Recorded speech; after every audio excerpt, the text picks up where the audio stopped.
বালুঘাট থানার উদ্যোগে মঙ্গলবার রোড সেফটি উইক সমাপ্তি অনুষ্ঠান অনুষ্ঠিত হলো। এই কার্যক্রমে উপস্থিত ছিলেন দক্ষিণ দিনাজপুর জেলা শাসক ব্রিজেন কৃষ্ণা, পুলিশ সুপার চিন্ময় মিত্তল সহ প্রশাসনের বিভিন্ন আধিকারিকরা। সড়ক নিরাপত্তা নিয়ে দক্ষিণ দিনাজপুর জেলা প্রশাসনের উদ্যোগে সারা সপ্তাহ ধরে বিভিন্ন রকম সচেতনতামূলক কর্মসূচির আয়োজন করা হয়েছিল। এই অনুষ্ঠান থেকে পুলিশ ও প্রশাসনের তরফে সুরক্ষাবিধি মেনে চলার বার্তা দেওয়া হয় সাধারণ মানুষকে। ভারতবর্ষে প্রতিদিন 470 জন দুর্ঘটনায় মারা যাচ্ছে, যা প্রতি ঘন্টায় 20 জন, প্রতি 3 মিনিটে একজন করে দুর্ঘটনায় মারা যাচ্ছে। যদি জনগণ ট্রাফিক নিয়ম মেনে চলেন তাহলে এই সংখ্যাটি অনেক কম হতে পারে আশা প্রকাশ করেন জেলা সুপার। আজকের এই অনুষ্ঠান থেকে বিভিন্ন স্কুলের ছাত্রছাত্রীদের হাতে রোড সেফটি উইক 2025 পুরস্কার তুলে দেওয়া হয়।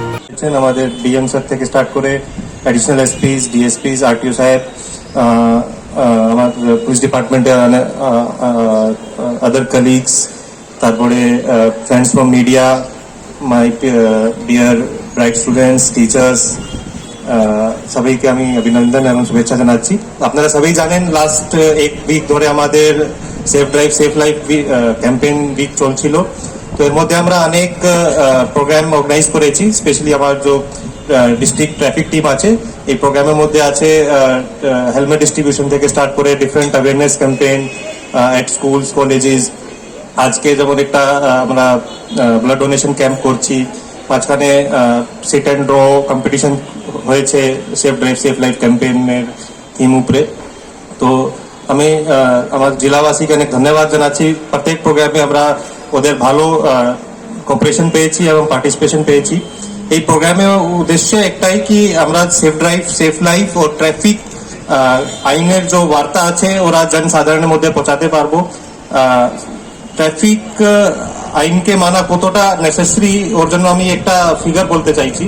আমাদের ভারতবর্ষে প্রত্যেক দিন around 470 lives are lost because of traffic accident. এর মানে প্রত্যেক ঘন্টা আমরা 20 লাইফ লস করছি এবং প্রত্যেক 3 মিনিটে একটা লাইফ লস হচ্ছে। তো this is very huge number.